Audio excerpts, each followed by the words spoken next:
Assalamualaikum warahmatullahi wabarakatuh. Alhamdulillah, wassalatu wassalamu ala rasulillah. Saya Yudi Pramuko. Pekerjaan sehari-hari sebagai tukang bubur ayam ya. Jualan jam 6 pagi sampai jam 10 harus sampai di rumah. Saya YouTuber tertua di semesta dengan konten-konten politik. Sebagian besar konten politik saya coba jadi orang pinter. kayak Refli Harun, kayak orang-orang pinter tuh loh. Nggak apa-apa kan ya. Jadi tapi ini sekedar ini jangan kasih tahu ya. Kalau saya jadi YouTuber itu sebenarnya pura-pura aja ngomong politik supaya kelihatan pinter. Sebab bosan juga jadi orang biasa itu kan. Jadi, ya tempoh hari jadi tukang donat, bosan juga ya. Aslinya itu saya pengen jadi orang pinter. Jadi nanti kalau kira-kira omongan saya itu agak sedikit konslet, agak sedikit kayak orang gila gitu, ya dimaklumi lah ya, karena memang politik itu bukan bidang saya. Saya bukan ahli politik ya. Keahlian saya itu dua sebenarnya. Satu, saya ahli bubur, dan yang kedua, ya kan saya tukang bubur ayam, jadi saya ahli bubur. Yang kedua, saya ahli kubur, nggak ahli politik. Tapi kita ngomongin ini ya, ngomongin Prabowo ya, yang kekuasaannya sekarang hari apa ini? Jadi Senin, Selasa, Rabu, Kamis, Jumat, Sabtu, Ahad, Senin. Kekuasaannya baru 8 hari. Udah pulang belum dari Magelang? Ngapain sih ke Magelang pakai the military way, pakai cara-cara militer. Dia bilang saya tidak ingin menjadikan menteri-menteri saya itu menjadi ini militeristik, tapi ini satu cara militer pelatihan itu supaya mereka itu disiplin ya, dalam bekerja sebagaimana dalam perusahaan. Terus kemudian saya disiplin, mereka juga setia, ya kan? Mungkin maksudnya dalam dinamika kelompok ya. Terus yang ketiga, mereka berbakti bukan kepada saya, kata Prabowo, tapi kepada nusa bangsa. Keren ya. Nanti terus yang kedua, kata Anggito Abimanyu, mulai minggu depan, berarti minggu ini ya, itu nanti menteri-menteri dan eselon 1 nggak boleh pakai mobil impor. Keren ya. Tapi pakai mobil Maung Pindad, buatan Pindad ya. Kok nggak pakai mobil SMK sih? Kan SMK udah 5 tahun umurnya, nggak jadi bagaimana itu? SMK mobil. Yang katanya udah dipesan 6.000, enggak, pesenannya batal berarti. Pabriknya nggak ada. Kalau Maung itu, Maung Pindad, Maung itu artinya macan ya. Itu buatan Pindad ya. Pindad itu PT di Bandung yang membuat senjata-senjata itu kan ya. Jadi buatan Pindad. Jadi memang itu dirancang untuk kendaraan tempur ya. Mungkin cocok ya. Jadi menteri-menteri pakai Maung, Maung Pindad. Jadi nggak impor ya katanya. Kita lihat program Prabowo itu sebenarnya bukanlah prioritasnya, bukan pakai mobil Maung Pindad, tapi swasembada pangan. Nah, jangan lupa tuh di sidang kabinet yang pertama hari Rabu, waktu umur presiden masih 3 hari, kekuasaan menteri-menteri baru 2 hari, kan di 23 Oktober kemarin, itu prioritasnya 2, swasembada pangan dan energi. Kita lihat bohong apa enggak. Semua politisi itu omongannya bohong sampai dia buktikan sendiri di dalam kenyataan. Nah, kita lihat Jokowi yang pesan mobil SMK itu sudah 6.000. Jadi kalau Anda itu, ini diwawancara di Metro TV, saya lihat waktu itu. Kalau Anda itu pesan berarti inden dari sekarang 6.000 5 tahun yang lalu. Sekarang mana itu mobil SMK? Berarti bohong ya? 6.000 kan nggak ada mobil SMK. Sekarang tiba-tiba Prabowo nggak ngomong soal mobil nasional sebenarnya, tahu-tahu nggak boleh pakai impor. Kita lihat apakah kedelai impor, apakah garam impor. Kita lihat. Jangan mentang-mentang programnya ini loh, swasembada pangan. Apakah beras nggak ngirim bertonton dari Vietnam, dari Kamboja? Nah, kita lihat ya. Emangnya gampang melawan kartel, importir yang sudah menikmati ya miliaran keuntungan dari komisi atau dari margin memasukkan barang impor itu, bercengkrama, berkolaborasi dengan penguasa yang berikan izin impor ya. Menteri siapa yang suka izin impor? Menterinya dari Prabowo sekarang. Kita lihat ya, apakah masih impor nggak beras tahun inilah, setahun ini bisa nggak? Katanya mau swasembada. Nah, kita lihat semua janji politisi termasuk Prabowo adalah bohong sampai dia buktikan ucapannya itu di dalam kenyataan, di dalam keputusan politik sesuai dengan ucapannya, tidak keputusan politiknya itu nanti. Itu yang penting. Kalau cuman kita ngangguk-ngangguk terus tepuk tangan karena dia memberikan janji-janji manis dan tetapi janji itu manis tapi palsu, itu kita sudah kenyang tuh 10 tahun dibohongin sama penguasa yang lama. Jadi jangan terlalu memuja Prabowo. Sekarang kan kelihatan tuh ada TikTok, ada apa, ada YouTube Short, ya kan, menggambarkan ini apa namanya, Prabowo masa muda yang masih gagah dan dia dicopot bintangnya ya oleh Wiranto, dan kemudian gambar sebelahnya dia Wiranto dilantik oleh Prabowo yang sekarang jadi presiden menjadi penasihat khusus bidang politik dan keamanan ya, utusan presiden atau penasihat khusus ya. Itu kan sebenarnya ini video-video tentang glorifikasi yang ingin mengangkat Prabowo sebagai orang yang berjasa atau berapa istilah yang cemerlang di masa lalu itu atau di masa sekarang yang nggak ada rasa dendam itu kan sebenarnya hanya untuk pencitraan saja, sama dengan dengan Jokowi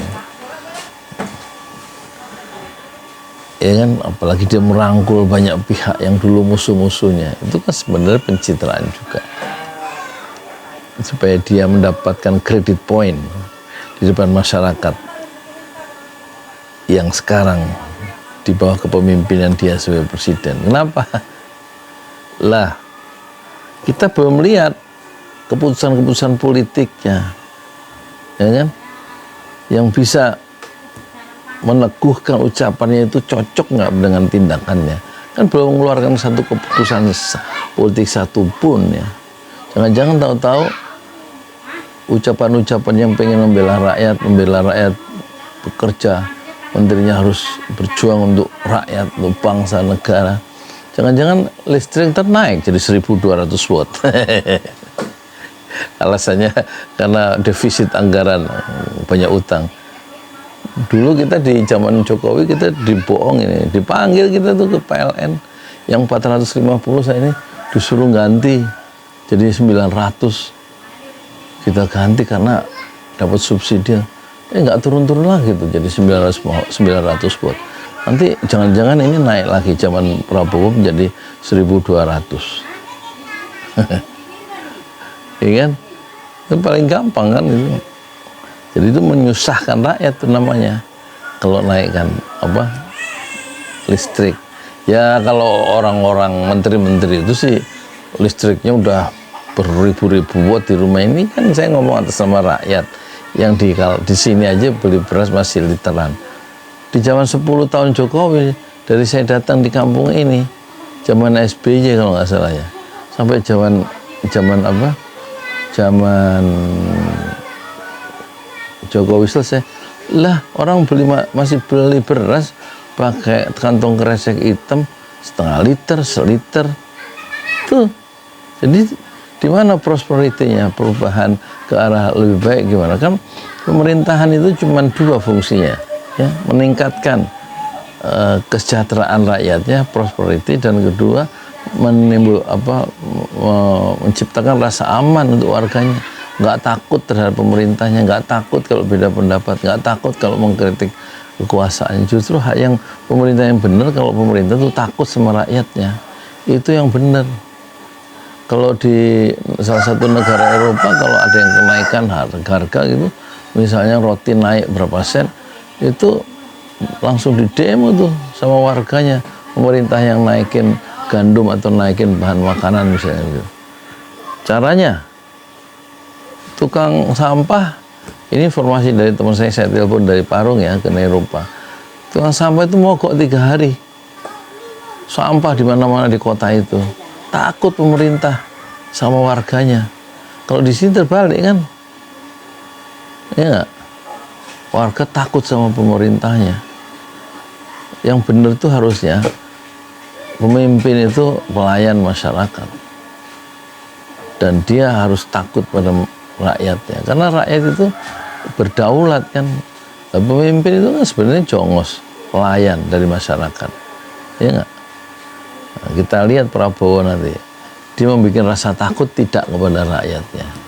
Dulu tahun 98 dia membuat rasa takut terhadap aktivis karena diculik sama dia, ya, dan diculik ya dibebasin dalam keadaan hidup. Tapi selama 25 tahun ada 13 keluarga yang masih kehilangan anggota keluarganya, minta ditunjukkan di mana itu anak saya, anggota keluarga saya 13 tahun, ditunjukkan di mana kuburannya, di mana makamnya, kalau memang mereka itu sudah mati, supaya kita bisa berziarah.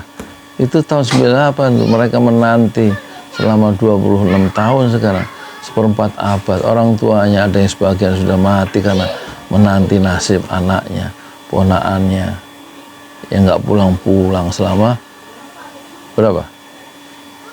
Hampir 1/4 abad. Yang pulang ya pulang dalam keadaan hidup, dan Prabowo bilang yang saya culik semua saya lepaskan dalam keadaan hidup. Pertanyaannya, lah yang 13 orang tuh kemana? Yang hidup ya hidup, terus yang 13 orang nggak pulang tuh kemana? Mereka seolah-olah bertanya pada Prabowo. Dan kata Fadlizon waktu diwawancarai di Jaya Suprana Show sebagai Menteri Kebudayaan yang baru berumur 2 hari, saya lihat itu wawancaranya di podcastnya Jaya Suprana Show. Prabowo itu nggak bersalah, kata Fadlizon. Ya tentu saja dia harus ngomong gitu loh, dia temannya sejak muda, sejak lama. Sudah 30 tahun dia bersahabat dengan Prabowo. Siapa? Fadlizon. Ingat. Prabowo itu nggak bersalah. Kalau menurut saya menculik itu adalah sebuah kesalahan, meskipun akhirnya dibebaskan. Tapi ada persoalan yang tersisa, ya kan? Yang 13 orang itu mati, nggak kembali mayatnya, nggak ketahuan kuburannya, kata keluarga itu yang suka protes setiap Kemis itu di depan istana yang sudah mencapai 800 sekian Kemis itu. Nggak ada jawaban, nggak ada respon dari pemerintah ya. Asal mereka itu demo di depan istana setiap hari Kemisan itu. Itu anggota-anggota korban penculikan tahun 98 itu, korban kerusuhan itu. Nah, maksud saya ini sedikit catatan Prabowo, jangan lupakan itu. Ya kan, kalau saya sih orang nggak berkepentingan karena bukan keluarga, tapi berkepentingan terhadap, lah jangan-jangan nanti di masa sekarang nih, tahu-tahu saya hilang, kan bisa juga ya, hilang itu aja. Atau Anda sebagai penonton tahu-tahu diculik gitu. Siapa yang menculik? Saya nggak tahu. Buktinya zaman Jokowi Tiba-tiba 6 orang dibunuh begitu aja di kilometer 50 Cikampek dan mati. Siapa yang nyuruh kita nggak tahu, kenapa dikejar kita nggak tahu. Habib Rizik kok sampai dibunuh, dilakukan percobaan pembunuhan sampai 14 kali oleh penguasa. Kok bisa? Nah itu contoh ya. Kalau orang yang berkuasa bisa melakukan apa saja. Baik zaman Soeharto dengan Petrusnya antara 82 sampai 84 itu ditembak, yang dianggap preman-preman atau gali itu ditembak, dikarungin, diikat, ditembak, dibiarin di pinggir jalan supaya memang menakut-nakuti masyarakat. Ditembak. Petrus penembakan misterius. Dan itu menurut data itu yang mati selama 3 tahun atau 2 tahun Petrus zamannya Pak Harto itu, yang bapak pembangunan itu, yang swasembada beras juga di zaman Pak Harto. Tapi dia melakukan pembunuhan Petrus itu atas inisiatif Pak Harto. Itu yang mati antara 500 orang sampai 1000 ditembak di jalan, unlawful killing. Nah sekarang Prabowo kita ingatkan, jangan melakukan kekeliruan dan kebodohan seperti presiden sebelumnya, Pak Harto yang menghilangkan banyak orang lewat Petrus, atau Pak Jokowi yang menghilangkan banyak orang sampai 46 orang. Menurut data dari Kontras, di zaman rejim Jokowi itu ada 46 orang yang mati, unlawful killing, yang dibunuh di luar proses-proses pengadilan. Oleh siapa ya? Oleh aparat. Menurut siapa? Menurut Kontras, Komisi Kontras untuk orang hilang dan tindak kekerasan. 46 orang mati. Datanya ada. Di mana? Dicari itu di YouTube, ada di YouTube. Di Di koran ya.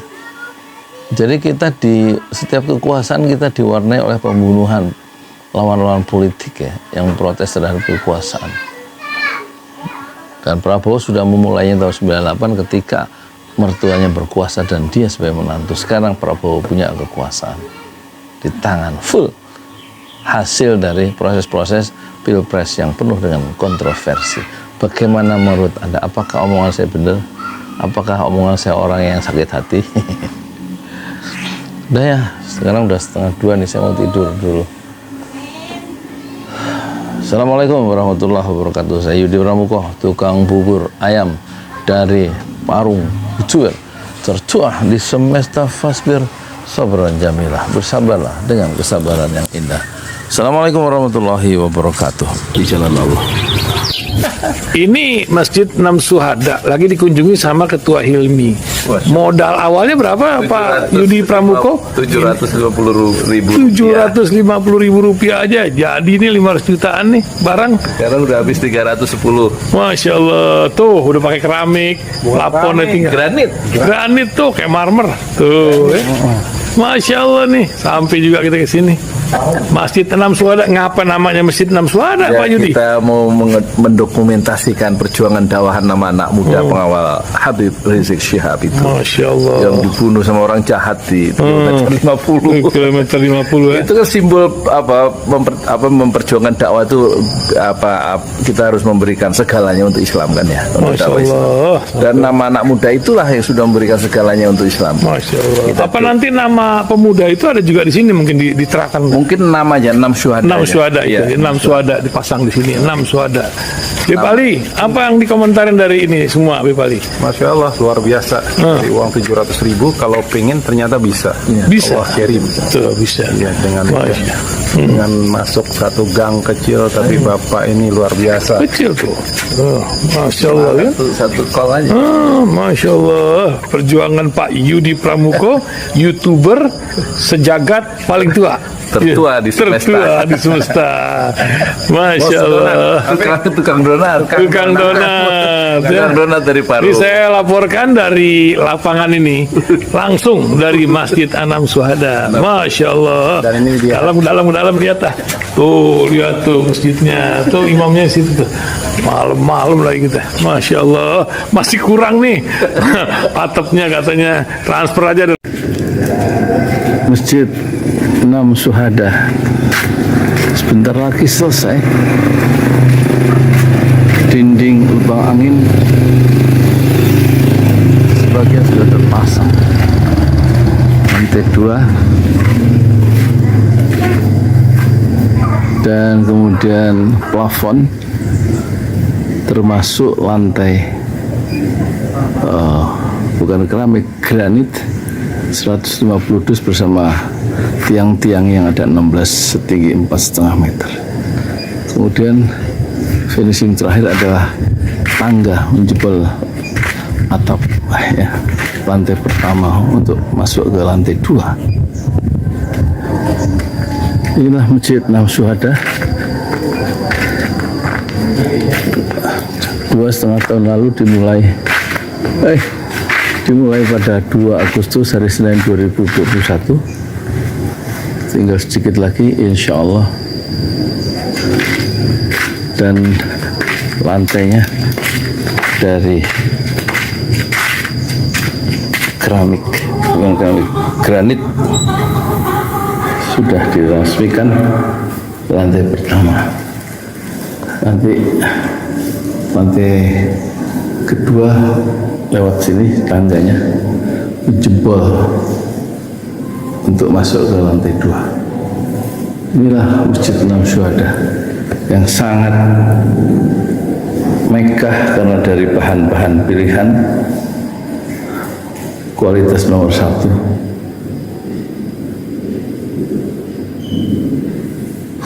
Tinggal sekitar 80 juta lagi finishing lantai atas selesai, insya Allah.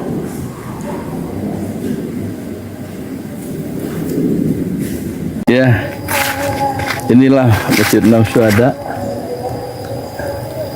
yang sangat bersejarah ya dalam sejarah dakwah Indonesia modern, insya Allah, karena ini dibangun dalam konteks kezaliman rejim penguasa yang sudah membunuh 6 santri dari front Laskar Front Pembela Islam, dan kita abadikan pengorbanan dan perjuangan dakwah mereka sehingga kita sebut namanya Masjid Enam Syuhada. Mereka mengawal perjalanan dakwah gurunya Habib Rizik Syihab, dan mereka dicegat oleh orang-orang jahat di kilometer 50. Saya Yudi Pramuko, tukang donat dari Parung Juber, tertua di semesta Fasbir Sabrun Jamila. Bersabarlah dengan kesabaran yang indah. Assalamualaikum warahmatullahi wabarakatuh.